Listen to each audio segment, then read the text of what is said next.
এই যে আমরা এখন ঠিক বর্ডার লাইনে আছি। এই যে ইন্ডিয়ান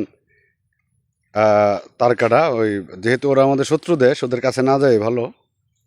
এই যে তারকাটার ইন্ডিয়ান ফ্ল্যাগ। আমরা ঠিক বাংলাদেশের যেটা একদম বর্ডার, এই এই পাকা রাস্তাটাই আমাদের বর্ডার।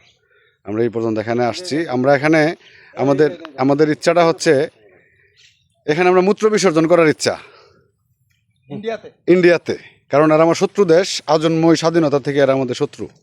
এই যে শাহ আলম যেখানে দাঁড়ায় রয়েছে, এই ঠিক এই জায়গাটাই হচ্ছে আমাদের বাংলাদেশের শেষ।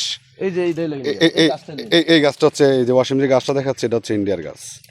তো এইভাবে আমরা এই যে ইন্ডিয়ান আমাদের বা শত্রু সেনা, যারা কথায় কথায় পাখির মতো গুলি করে বাংলাদেশিদেরকে মারে, এই যে শত্রু সেনার ছাউনি।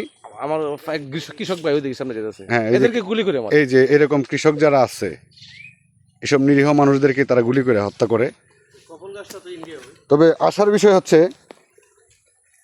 ভারতের তাবেদার সরকার শেখ হাসিনা ভারতের তাবেদার সরকার, যে বাংলাদেশকে একটা প্রদেশ বানানোর চেষ্টা করেছিল, সে যাওয়ার পরে আমাদের এখানকার যথেষ্ট নিরাপত্তা ব্যবস্থা যথেষ্ট ভালো। আমি যে রাস্তাটা ধরে হাইটা দিতেছি, এই রাস্তাটা পর্যন্ত আমাদের সীমানা। রাস্তাটা ঠিক এই পাশটাই হচ্ছে ইন্ডিয়ার। ওখানে আমাদের যাওয়া নিষিদ্ধ, কারণ হচ্ছে এটা নোম্যান্স ল্যান্ড। এখানকার যারা স্থানীয় কৃষকরা আছে, তারা তাদের গবাদি পশুগুলো এখানে করে বিচরণ করায়। এই যে একজন কৃষক একদম বর্ডার লাইনের পাশে ইন্ডিয়ান কোনো প্রতিষ্ঠান দেখা যাচ্ছে এখানে একটা। তারপর এখানে একটা চেকপোস্ট। এই যে এটা একটা চেকপোস্ট, আমাদের শত্রু সেনার চেকপোস্ট।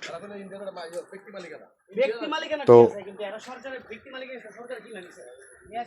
আমাদের একদম বর্ডারের সাথেই, বর্ডার ঘেঁষে আমাদের বাড়িঘর। রাস্তা ক্লিয়ার হয়ে গেছে ভাইয়া।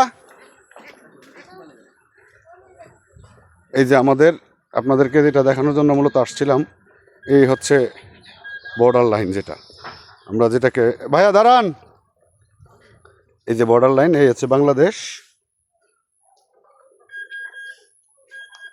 এই হচ্ছে আমাদের শত্রু দেশ ইন্ডিয়া। ঠিক আমার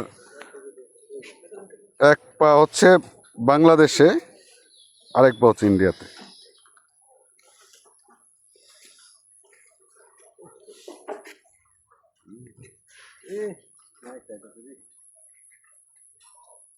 ওকে, ধন্যবাদ সবাইকে।